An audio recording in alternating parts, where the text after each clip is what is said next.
Hello, and welcome back to Warrior Moms. I am Michelle Davis.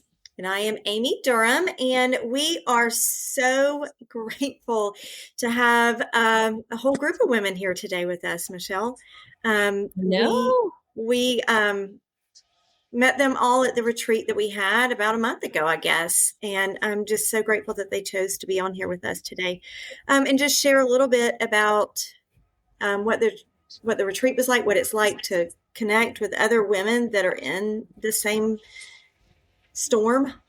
Might have different boats, might be further away from shore, but we're all in this shitty storm all together, that is. So. But first and foremost, we're going to have Robyn who is, we all know, Robyn Willis, who is one of our original moms, and she was actually the table lead of the purple table at the retreat. So, Robyn, I want to turn it over to you for a little bit. Alrighty.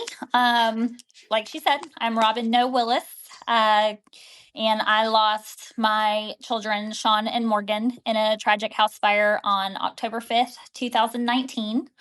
I am chapter 1 of our book, Grieve Like a Mother, Survive Like a Warrior. So they always like to put me in this first start, no pressure kind of situation. Yeah, you're good at under pressure, aren't you? I love it. Y'all sure make me be. So yeah, I was the table leader for our purple table and got to know all these women, and some of these women even housed with me. So I got to know some of them even a little more than just sitting at the table with them. It started with getting their emails and saying, hey, introduce yourself. So that's where we started. And now we have a text thread, and we don't text every day, but we check on each other pretty regularly. And it's pretty amazing that we found a connection that none of us want to have, but that we all know, understand each other. How was it, Robyn, for you? Like, okay, how many were at your table? 8? I was supposed to have 8. We ended up having 7. Okay. So 7 in addition to you. And how was it? They were all strangers. Yeah. Well, not everybody was a stranger. I knew Rebecca on Facebook, but I had never met Rebecca in person. Okay.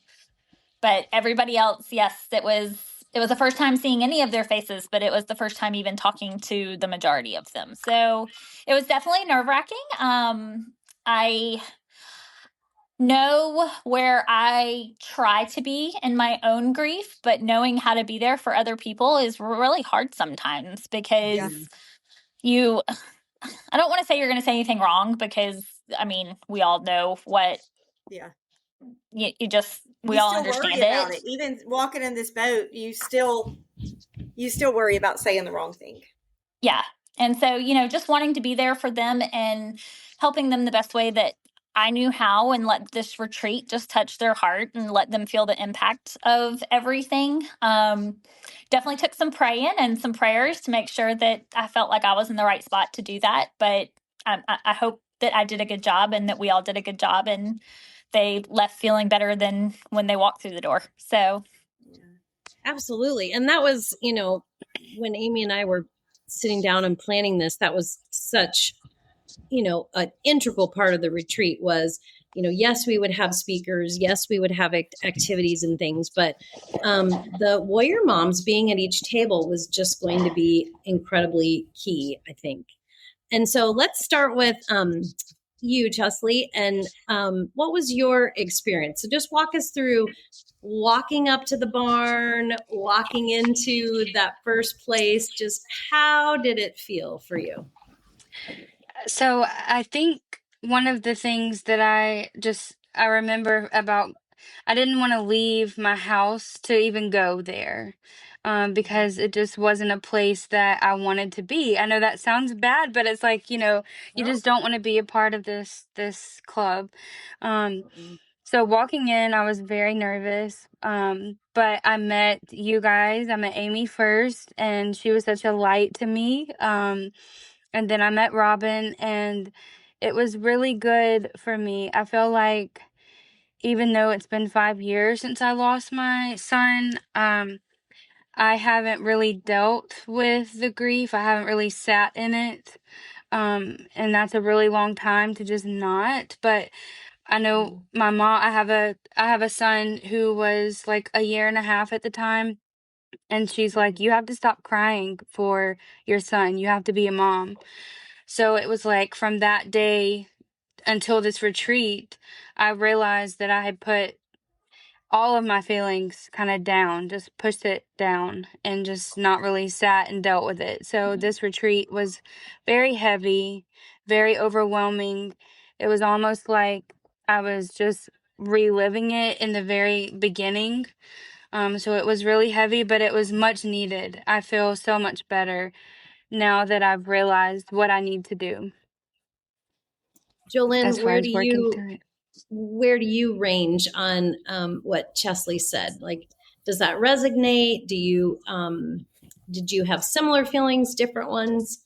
How many times did you turn around and go back home on the way down? Yeah. Okay, so I lost my Rose on December 21st of 2024. That's not even been a year yet.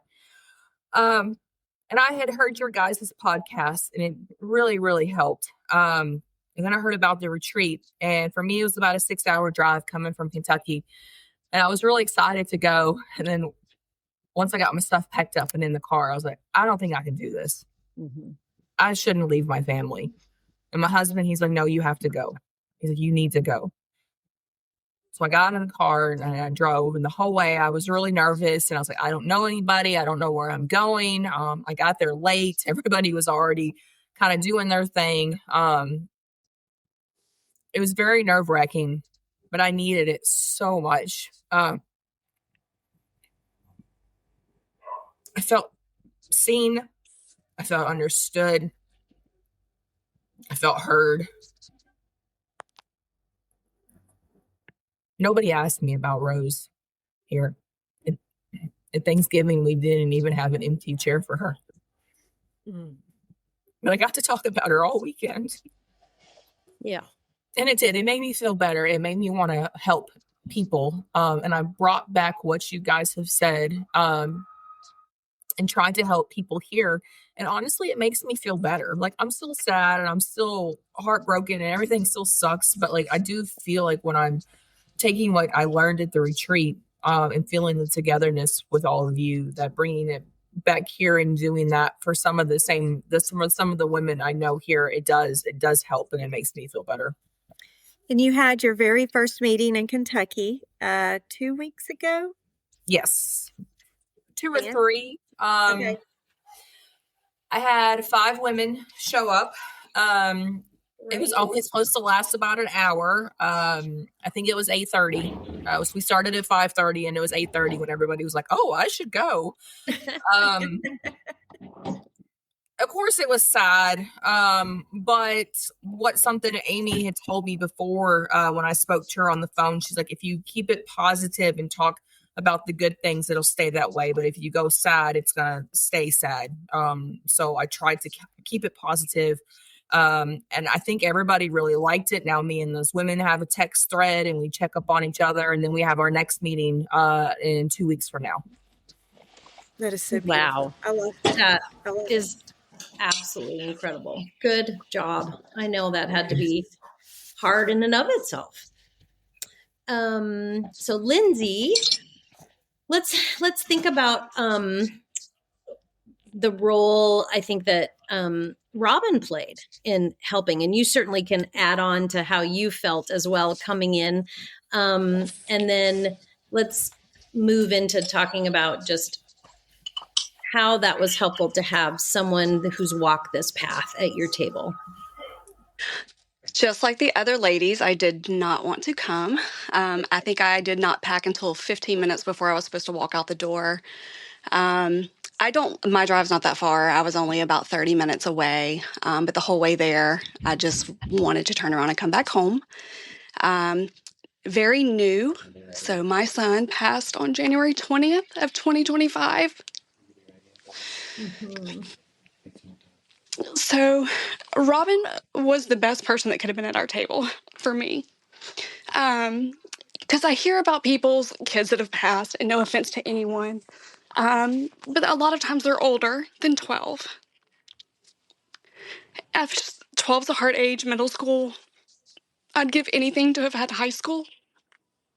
So meeting her and having 2 children that were younger than my child, she was perfect. She was very joyful, which gave me hope that I'll get there. And now I'm losing my train of thought. It's all good. Well, and just, I think, thinking about having somebody who's been on this road, you said it so perfectly that it helped, one, having Robyn, who had 2 children, but that could share in her grief of that. And then having a child that was young, like your child. I think that's so beneficial to find other people. Like, yes, we've all lost children, but having an extra connection, I think, is so important.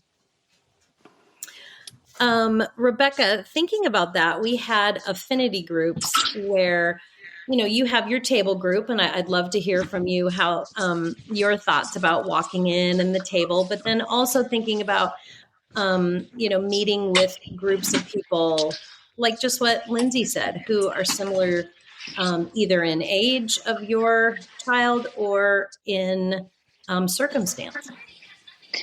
So, like the previous ladies, I delayed. I procrastinated. I didn't want to come.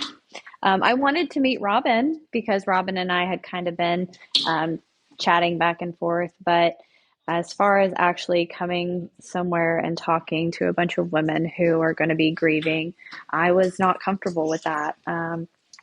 I wasn't sure how it was going to be. And in my mind, it was worst case scenarios and a lot of crying. And I cry every day, but I just didn't want to cry. I didn't want to cry anymore. I wanted to have a moment. But I was like, everything said I had to go. Everybody said I had to go.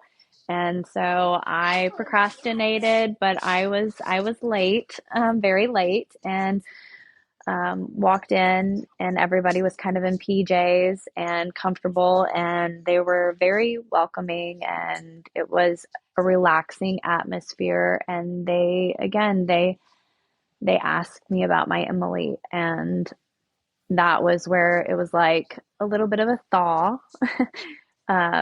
from my heart, to be able to, talk about her, because, there aren't a lot of people that ask, or if they do ask, they're really not, they're listening, but they're not, they don't want to hear it because it hurts. It's painful for them. And I get that, but like, I have a need, I have a desire, I have a want to talk about her. And so that, it was nice to have all those women that were interested and asking the questions and wanting to know about her. And so that was really nice. And then walking in to the barn, it was a beautiful place, absolutely stunning. And I'm not a woman that's very intimidated by things, but I was kind of intimidated by a big crowd of women being there, and we're all about to go through this journey yet again, in a way, together. Can you hear me? But open-minded, walked in, and you guys started talking, and we split into those groups, and it was relieving, because I, again, like others have said, felt seen, felt heard, felt understood, felt like a blanket of women there, that although we're not walking in that exact woman's shoes, I can look at her and she can look at me, and we have this moment of I see you. This is hard, and I see you. And I see past your pain, and I see past the hurt.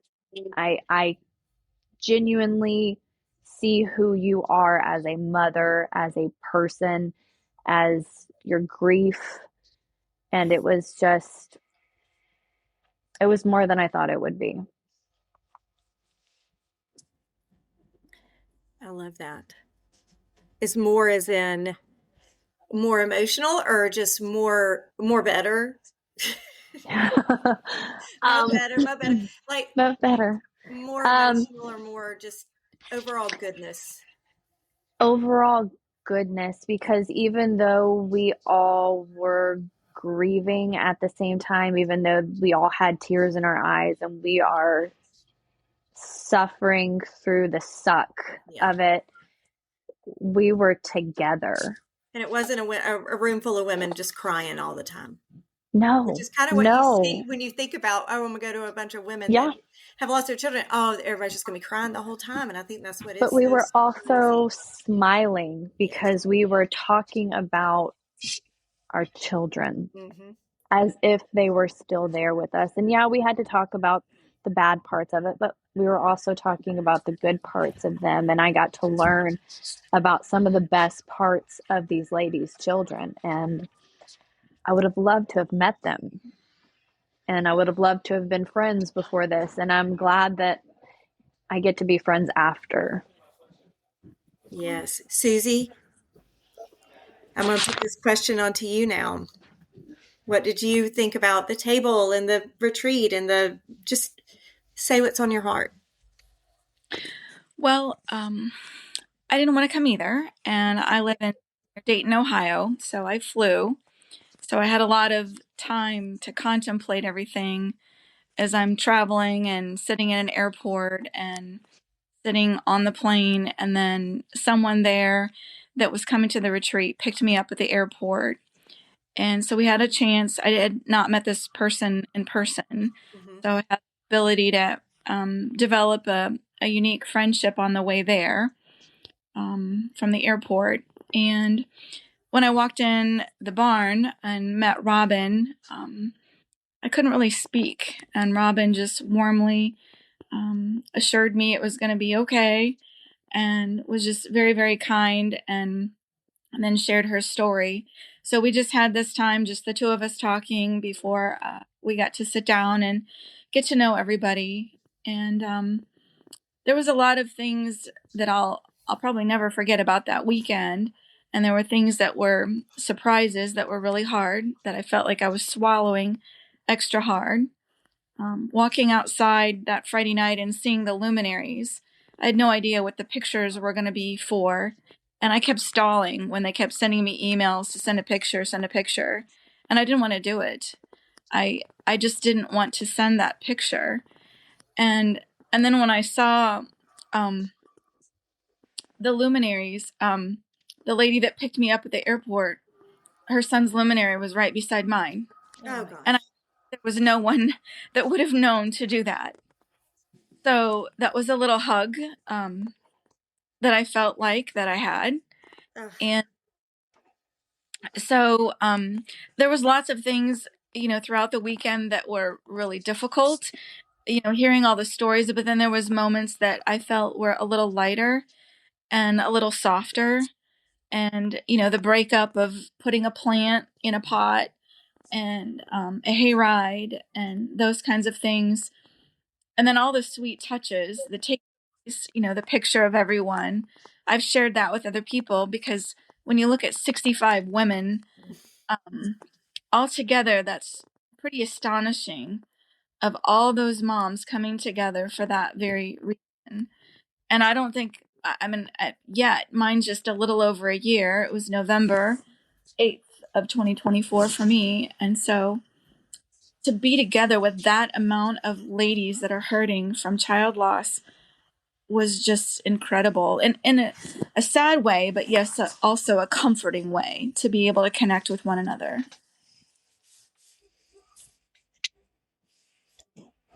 Absolutely. My connection kicked me off. So Amy, tell me where we are in our. So we just finished talking about all of the tables, just the table time. Yeah. So, and everybody kind of has the same consensus that, yes, I wanted to go, but I didn't really want to go, because I know that most of you, I know that, I know you all wanted to be there, but part of you wanted to be there, but you didn't want to go there. Does that make sense? Like, you don't want to go, just like everywhere for me, especially the last, 6 years after I've lost Alec, which he's only been gone 6.5 years, but I don't want to go, but I want to be there, or I don't want to be there, but I don't want to go. Does that make sense? Yeah, for It's sure. the act Yes. committing to it, but once you're there, it's rewarding in itself. So, I think that's And I still go through that with our Warrior Moms get-togethers, and I always want to see all your faces, and I always want to hug all your necks. But because I am an hour away from most of our gatherings, I still go through I don't want to put forth the effort to go sometimes. But then I'm there, and I'm like, I'm so stupid. Why did I fight myself on this? Like, this is what I needed. And I mean, like you said, so. Even over 6 years later, I mean, we still do that. So still do it, and I still need it. So whether we want to admit it or not, right? Yeah, it hits us in so many different ways. And, I'm almost 10 years out, and I just 3 weeks ago, it was after the retreat, and a lot of the book signings were done. And Amy and I could have just kind of a big, space to get back to our lives after the book being done editing. Yes.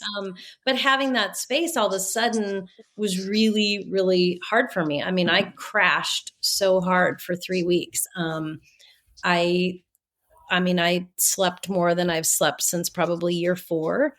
And then we had a Warrior Moms night, and I thought, oh my gosh, I can't go. And then, like Robyn, I just found, like y'all did, you put one foot in front of the other, and somehow, within you need to be there to see other faces. And just, I didn't say anything. I didn't tell anyone I was sad over the last 3 weeks. But just standing next to each other, there's just such strength in each of you when I look at your faces tonight. I mean, and hear your voices.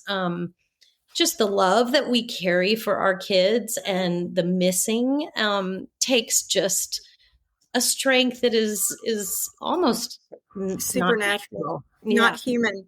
I have another question. Okay, so we went through this, I'm just going to call it a wonderful weekend. I mean, there was things happened in that barn that no one can explain. Jesus was there in the midst of all of it. And I felt you can't explain what happened in that barn, at least from my end, what I saw and what I witnessed and what I felt. It was, like Rebecca said, everything and more than what I ever imagined it could be. And I know Michelle feels the same way. But okay, so y'all go home, and on Monday, what happened on Monday? How did Monday feel versus the Monday before that? Susie, I'm going to start with you. Well, I was exhausted, and it took me days, honestly, to process everything and just to kind of reflect and work through some of that. I wanted to talk about it. I wanted to tell other people about the experience, and I wanted to share. And that's just my way of processing and moving forward. And when you find someone, as we've all learned, there's listening and then there's listening. And when you can find someone that's willing to really listen and understand or care to understand, then that feels like a safe place to be able to share. So it was just a lot of thinking and emotional kind of decompressing just from the stories. I think for me, sitting in the affinity groups, there were some similar stories from group 1 to group 2, an overlap of things. And that was a lot to take on, that, secondary compassion that we all have for one another. They were large groups, and just one right after the other. It was just a lot to think through, and you feel hurt for everyone else as well. Yeah. Rebecca, what about you? How did the Monday after the retreat? Or the week after? How did you feel? What are the thoughts?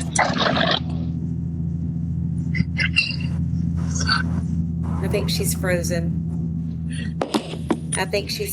Lindsay, how about you? I'm going to skip to you. I was also extremely exhausted. Well, I feel like we're exhausted all the time, but when you have a big weekend like that, of talking, expressing, listening, it's a lot. I have a really good support group, close friends, and that wanted to know all about it and let me just sit and talk about everything we did, how I felt, if it was good, if I'd go back, if I'd recommend it to someone, and all the answers are yes, yes, and yes. So it was nice to have a group to come back to continue on the conversations of what we did there. Yeah. Yeah. I love that. Jolyn? Honestly, when I got back, I know everybody's saying they were really tired. I had that 6-hour drive back and time to think about stuff, and I kind of felt rejuvenated. There was an accident that had happened in about an hour from us where 3 teenagers passed away in a car accident. And all I could think about was helping those mothers. And I did email the funeral home letters and let the funeral home know, like, hey, can you put this in their bag? Just saying that I was having a meeting with my information. I never heard from them. And to think about it, like me being in that spot, would I have even looked at the letter? Probably not. I don't know. I just felt like I wanted to help somebody. And then that's what made me realize that I wanted to start having these meetings. Because it's like when I'm helping somebody, it does make me feel better. It helps you too. It does. We need each other. And I would say for that week after, I actually felt a lot better. It only lasted about a week, which is unfortunate. But I think I did feel a lot better after coming back from the retreat. Good. Chesley? Did we lose Chesley? Hey, Demi. Thank you for joining us. Sorry I was late. It is A-okay. It is A-okay. So we're just kind of talking about the retreat and what the first, like right now, we're kind of talking about when you got home after the retreat, the next week. How did the retreat help you go into the next week? Or not? Okay. Yes, it definitely helped, but I feel like I came home like I felt like had left a dream or something. Like had to wake up because it was just so peaceful. And I mean, I just couldn't wait to get there every day. I can't say I felt lonely, but I didn't, everyone was asking me about it. And of course I told, plenty of people about it, but I didn't really feel like I wanted to go really deep talking about it with anybody because I felt like I had just been with, 100 people that understood, and I was good. And it, like, you all said, it did not last too long, but it's still very much with me and a part of me now.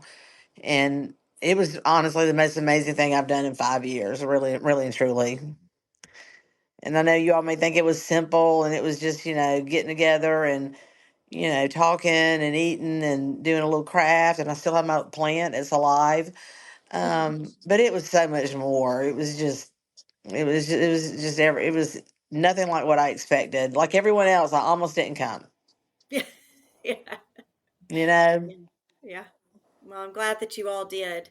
Oh, it was Chesley, wonderful. I know that I had to skip you a minute ago because I think you had gone, something was happening. So do you want to answer I think I did my microphone and I forgot to put it back on. Oh, I love it. I love it. So, Monday for me was really heavy. I had to go to work at like normal. And I was just I didn't want to go to work, but I did, and I'm glad I did. I work at a children's hospital in Atlanta, so, I think getting back to my purpose, taking care of babies that, you know, were I lost my son when he was right after he was born. So I think I needed to be where I needed to be. I ended up leaving early on Tuesday. My team was like, you need to go, give yourself, because it was all real and just very overwhelming. So, but being at work really, really helps me. Oh, that's good. That's great. And Rebecca, I think you're back with us. Yay! I am sorry about that. I lost service there for a second, and then it went SOS on me. Well, I did too. My computer kicked me out. It's just how it happens. So But, yeah. So Amy's just asking, what was that next week like for you?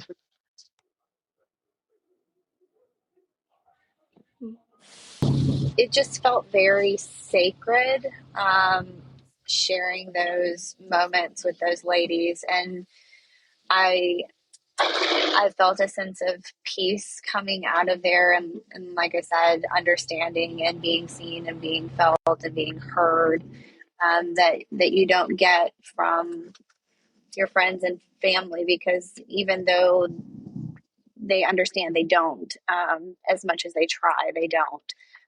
So it was, I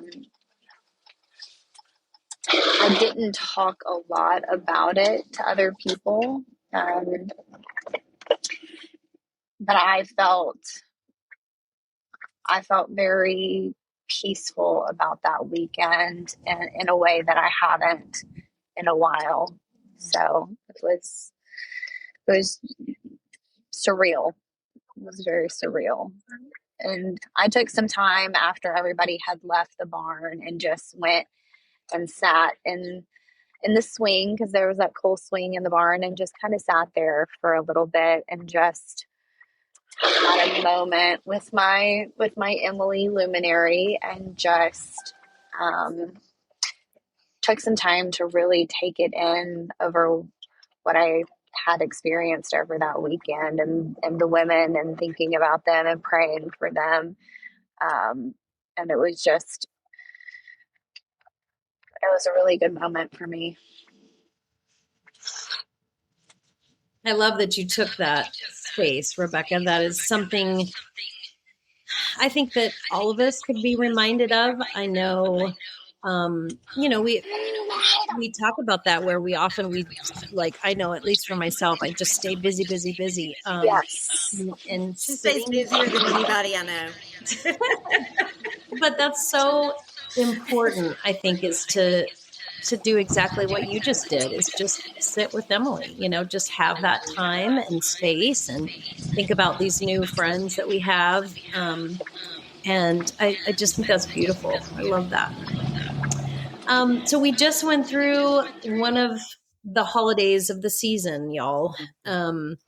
Thinking about the retreat, and Robyn, your warrior mom leader, your new friends that you made. What are some things that have carried you? I mean, we know it's painful, it's awful. Has there been anything that you've learned in the last little bit that have helped you through some of these heavy days?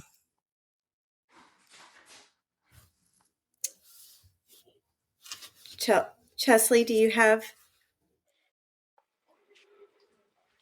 Can you hear me? There you are. Now we can. There we go. Yes. Okay. It just reconnected me. It logged me out, so I didn't hear the question. Oh, Michelle. Just question. When you think about going through, one of the first holidays here, Thanksgiving, and after the retreat, was there anything that you learned from there that's helped carry you, or things that, that you longed for that we had within that space? Just walk us through how this Thanksgiving season was for you. Well, for me, like many of you guys had Thanksgiving with your kids before. I never had that. I never got any Thanksgiving, any Christmas. So I think just in general, just wondering what it would be like with him here. And then I have a 6-year-old now who asked about his brother, and um, we actually had a moment the other night. He asked if he could see pictures, and I showed him, which he's seen them before, but he's 6, so he's kind of understanding really what's happening. And so he, I know this is not your question, but I just have to share it. So we were laying in bed, and he's like, I want to see Caden. And so I showed him, and I was scrolling over, and one picture, his lips were kind of dark. Um, and he's like, why is that? And I said, well, Bubba's not alive in that picture. And he just broke down. I mean, just started bawling, crying. So there, I'm crying, because it's just not fair, having to do this. And he misses his brother. He was only a year and a half, but I don't know if he remembers that far, that young, but um, it just sucks. Like Jolyn said, it just sucks. Just not knowing what he would be like. I think that's the big thing. Mm-hmm. Oh gosh, for sure. Jolyn, you talked about that when we were logging on and kind of talking about what we might talk about. Will you just share what you said about really trying to carry both sadness and joy and just the struggles of that?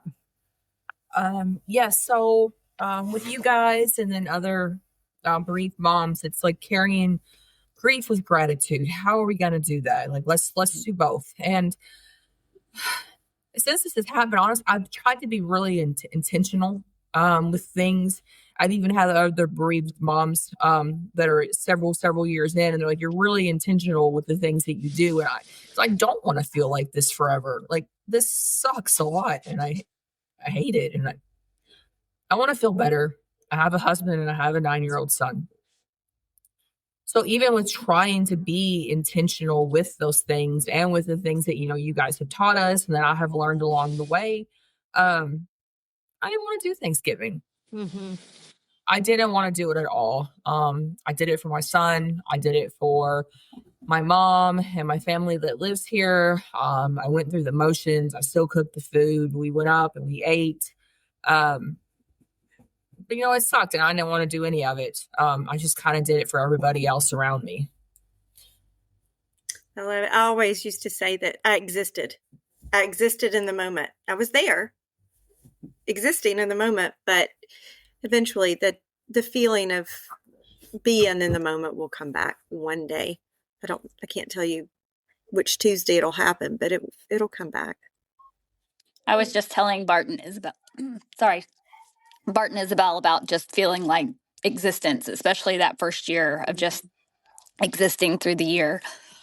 And I found one of the old posts that I wrote at one point, because I've always been super honest in my grief throughout everything. And part of it said that you can still be thankful and still be sad. Just like on Thanksgiving, you can still be full, but still eat dessert. So you are very much capable of both. It's just, it's hard when in those moments, the sadness definitely feels like it outweighs the thankfulness that you have right now. Mm-hmm. So I don't know if this would help at all, but it's something that my dad started. That very first Thanksgiving is, he did leave a space at the table and had a place setting for Carter. And then he had each of us write whether it was just a heart and our name or if it was a little note, and then we just piled them up on the plate.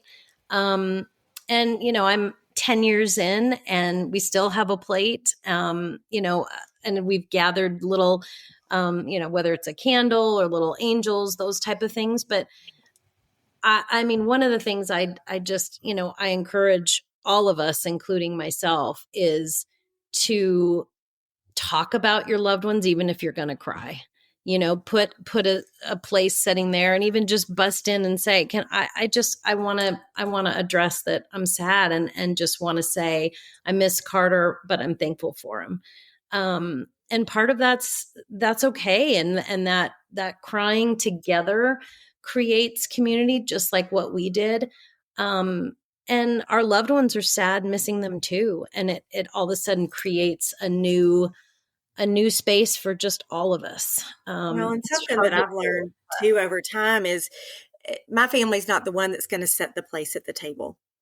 Whereas I'm going to have to take the initiative and do that if I want that done. Mm-hmm. And I used to kind of get upset that nobody's doing anything, but it's not who they are, and it's not that they've forgotten him or anything. But yeah, I mean, every family's different. And if they're not doing something and you want something done, then do it. That's not against the rules that are no rules. So yeah. I just think people don't really know what to do, and they don't want to step on toes either. 1,000%. Yeah. 1,000%. Lindsay, how was y'all's first Thanksgiving? We traveled to Louisiana, which is what we normally do. We did not do it last year because my oldest was in the third round of football playoffs for high school. And being its senior year, we skipped out on that. And I realized that we didn't take a family picture last year. So I made everybody do it this year, even though we're missing one, because I would want it if something else were to happen. Yeah. So I don't know. I actually, as we were sitting here, I was trying to think like what we did. And like y'all said, I was in the moment, but I don't really remember it all. Yeah. I was there. We conversated. I smiled. I laughed. My other 3 kids, I've asked them if they wanted to change anything for this year. And they're like, absolutely not. They want everything the same. Because I think they've had so much change already this year that they don't want anything else to be different. So even though it kind of sucks for me, I still want to do all the magical stuff for them and it to be the same. I find even comfort in traditions. Other people don't, but I do. I find we still do exactly what we did before Alec passed. And that's what we're doing. So also, even with Christmas coming, everything's going to be the same. Robyn, what advice do you have heading into this, Christmas season?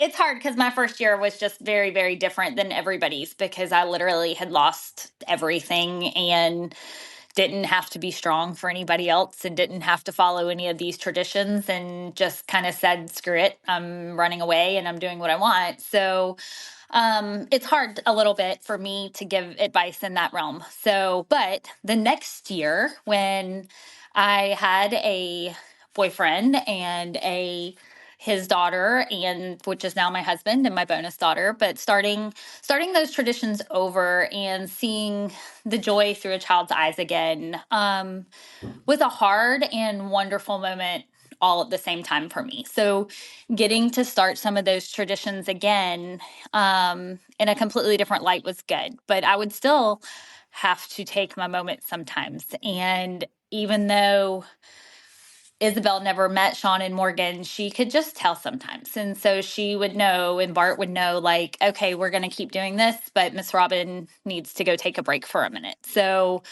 even when it's your own kids, if mom needs a break for a minute, just, I know you don't want to let your other children down, but sometimes you just have to take a second for yourself and let dad or sister or brother or whoever help out in the moment, and then come back and be your better self after you've taken a moment for yourself. So, and I love one of the things that you've done. I know we've talked about it before, and I'm sure they all know too, but it's your Christmas tree where you asked for, you didn't have them, you didn't make them do it, but you asked for people to send ornaments that reminded you or reminded them of Sean and Morgan, and you built their own tree with their own ornaments and I know other moms, I can't remember who it is, but they have trees at the, might be Brandy, that puts a tree at the gravesite, and friends will go of Kohl's and go and decorate the Christmas tree with an ornament. And she always loved seeing the ornaments that would show up, and someone would write a story with it or whatever. So I've always thought that was a great tradition that you started. And that took me a year too. That one didn't start right away. It was when I finally started to figure myself out and find some joy again that I did. I had a extra Christmas tree and just decided to randomly put out on social media to friends and family if anybody wanted to make or donate a ornament in memory of Sean and Morgan, that we would love it. And I thought I would get a handful of ornaments, and we have over 200 ornaments on our tree now, and we had to upgrade the tree, and Bart bought a rotating Christmas tree stand so that no ornaments get stuck in the back and you can see them all. And it's one of my favorite trees, and we still get ornaments. I still ask every year, and I don't expect people to necessarily still send ornaments, but I love that they do. And I love that we still get ornaments every year from people, old and new, that just want to give something for Sean and Morgan. So sometimes you just have to put it out there, and you have to ask, and you have to see what happens. And it may be not exactly what you hoped for, and it may blow your mind what will come out of just a small ask of somebody. So don't be scared to ask. Demi, how was your week after your Thanksgiving in this? Well, I kind of done just the things that I always do and been, kind of just by myself really, but I decorated my house, and I do put a tree at the cemetery and a tree at the accident site, which I've never thought about reaching out for ornaments. That would be kind of cool. Um, I did that, and I just do it by myself. I have another son, but I don't know. It's just he doesn't really like to talk about it. He'll go by and look at the tree and just make sure the lights are still on and stuff like that.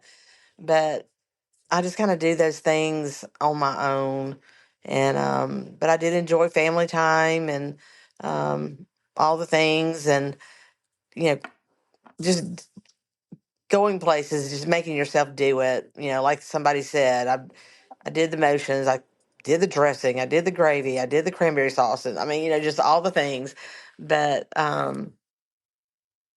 it's just a sad kind of time. You think about all the things that they would have said or done or not done, or I don't know. It's been kind of emotional for some reason this year. Mhm. Yeah, it just hits us at different reasons, different times Yeah, of the year. it's weird. I mean, I've been real like checked out kind of this year, and I mean, I'm doing things though. I'm involved in a really good Bible study, and I'm reading the devotional that we received, and just reading everything I can and just trying to keep my mind right. I don't want to That's what be we a got to do. I We don't just want to got to be a keep. Debbie Downer, and that's Yeah. how you feel. Like I don't want people to look at me and be like, "Oh," but then again, I I am all, you know. Well, I think that we're all thankful that we're all here together, Hmm. but Yeah, not thankful at all, right. really. Yeah, exactly. I take that Um, back. I think just as we finish up, if we can just go around and we'll call your names, but just looking at each other on the screen, what are you've all come together, this purple table with Robyn as your warrior mom. What are it could be a takeaway, it could just be some gratitude for each other. Just as we go around, just talk about the women that are just here on the screen, and anything you want to say to them as we wrap up. So Chesley, you want to go first? Yeah, sure. I'm thankful to have met everyone, just to know that I'm not alone, and that there's people, even though my grief is different from your grief, but we all lost a kid in retrospect of it. So I think just knowing that I'm not alone and that I have. Oops. Oh, man. Oh man, we lost you for a smidge. Yeah. Jolyn, why don't you jump in? Okay. Oh, sorry. There, you're back. Okay, finish your thought. Last thing we said is just that we've all experienced this together.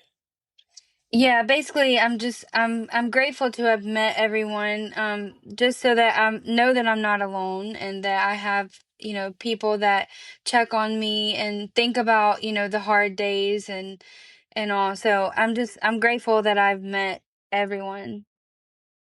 Jolyn. Pretty much the same thing. Just meeting everybody, knowing that we're in it together. The group message still goes around and we're all, checking on each other, or, Robyn's like thinking of you. I don't know if I want to say knowing that there's a light at the end of the tunnel. But to see the other moms and what they've been through and how they're doing and how they've handled their grief, I guess brings me some hope.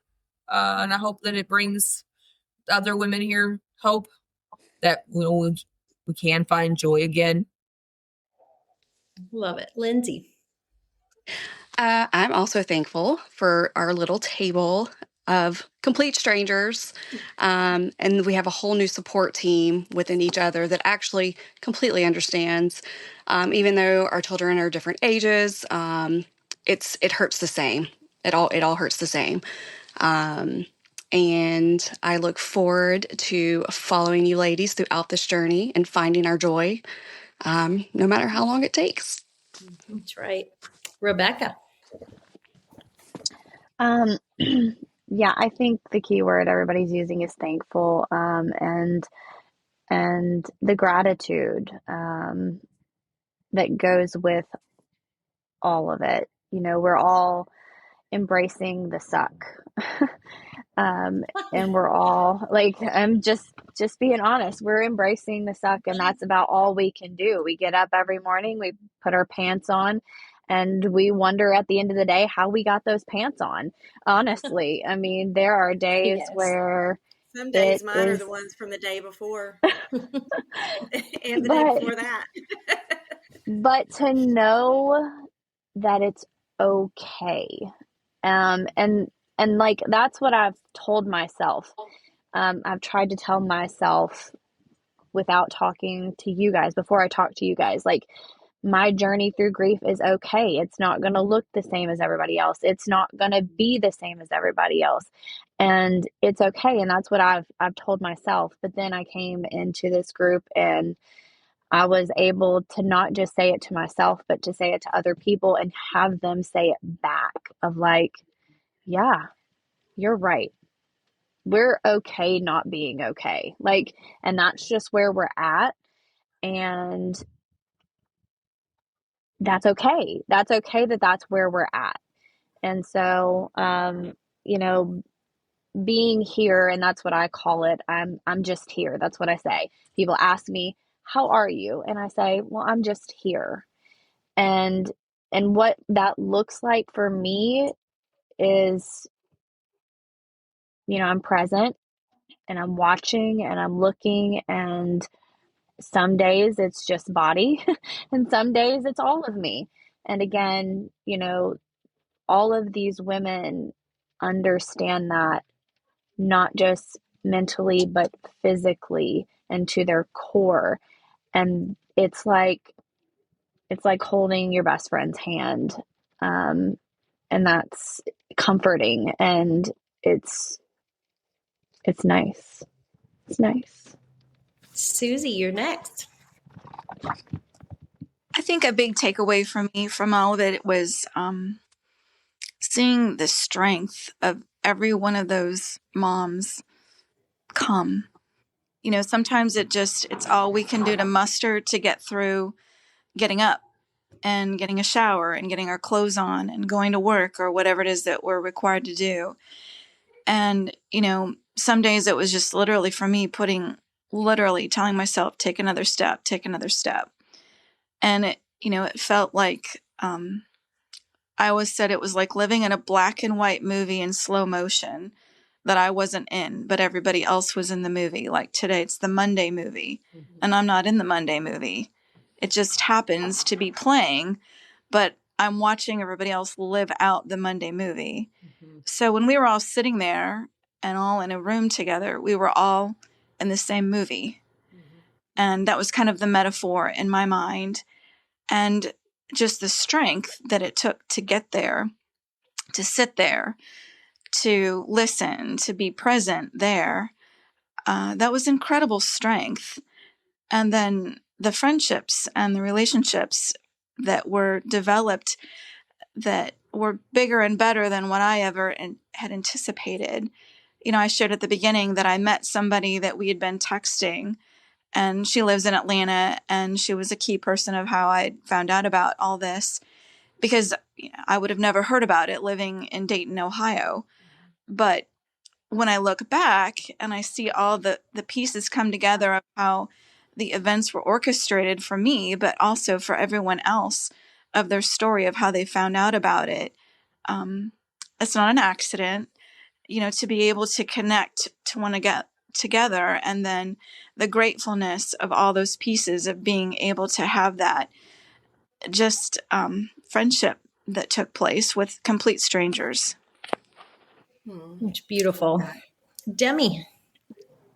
Hey, well, I just have to say that I'm really, thankful to be part of this group, and I do really just light up when I see the emails and the random text, and I 100% feel like that it was meant for all of us to meet, and it was totally orchestrated by God. I mean, I just feel that otherwise we wouldn't have all came together like we did, and I look forward to meeting some of you all again, hopefully down the road. But it is like a unique friendship, and it was just nice to hear people say random things, like somebody, I don't know if it was in our group or a breakout group, that said they could not listen to music for a while. And I'm like, oh my gosh, I can't either. Just to know that you're not so insane, that, there's the little things. And there were so many of those moments that were like, you feel like that. But, I thank you so much for keeping us together and engaged. And I'll, look forward to doing better next time, and like brushing my hair or something. It was a work from There's home no day, and need I for am brushing your totally, hair. There's I no am, need to brush your hair. I'm And slumming it. oh, it's great. And Robyn, final thoughts from you to your purple group. Oh gosh. Well, everybody knows that one of my sayings and one of my mottos is that when my kids look down from heaven, I want them to say, "My mom is a badass."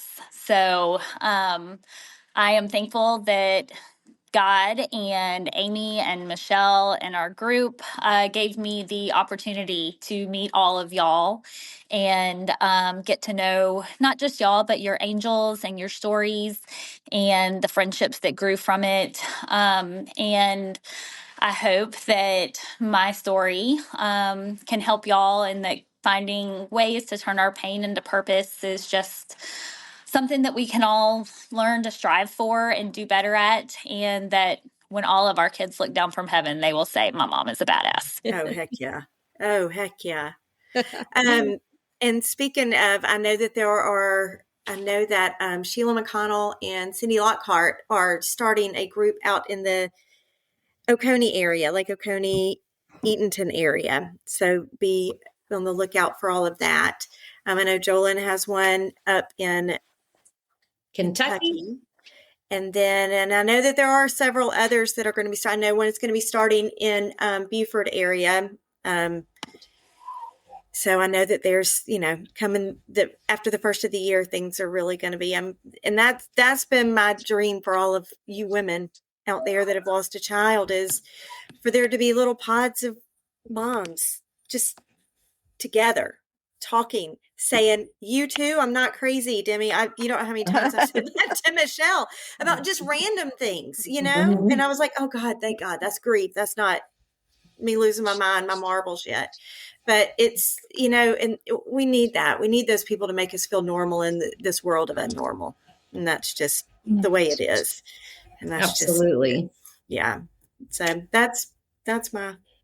Well, we cannot thank you all enough for being vulnerable tonight and sharing a little bit about your takeaways and what was hard and just your continued I love what Rebecca said, living, embracing the suck.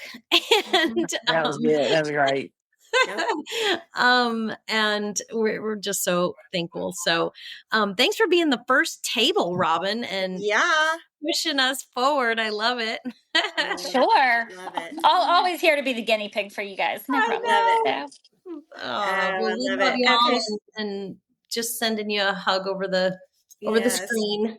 Yes. Virtual hugs. So. Yes, Virtual All hugs, right, and my I just want to ladies. thank all of our listeners out there for listening once again. And these are, 6 more badass women right here on the podcast today. So we want to grateful for everyone. Until next Thank time. you guys. Until next time. Mhm. Don't Bye-bye. hang up, guys. Don't hang up. Don't hang up. Okay. We got to make sure it all downloads, Michelle. Or if y'all do hang up, don't close out of the this. Michelle, we're still recording. Yes, I see that. Interesting. We're still technically challenged. I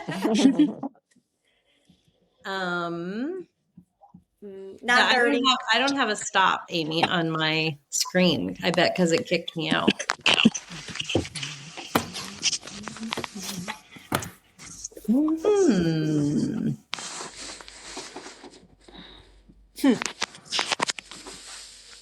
Well, I think we can just say goodbye, and I'm going to keep all my screens open, and we'll see what happens. So everybody leave, and then we'll let her keep recording.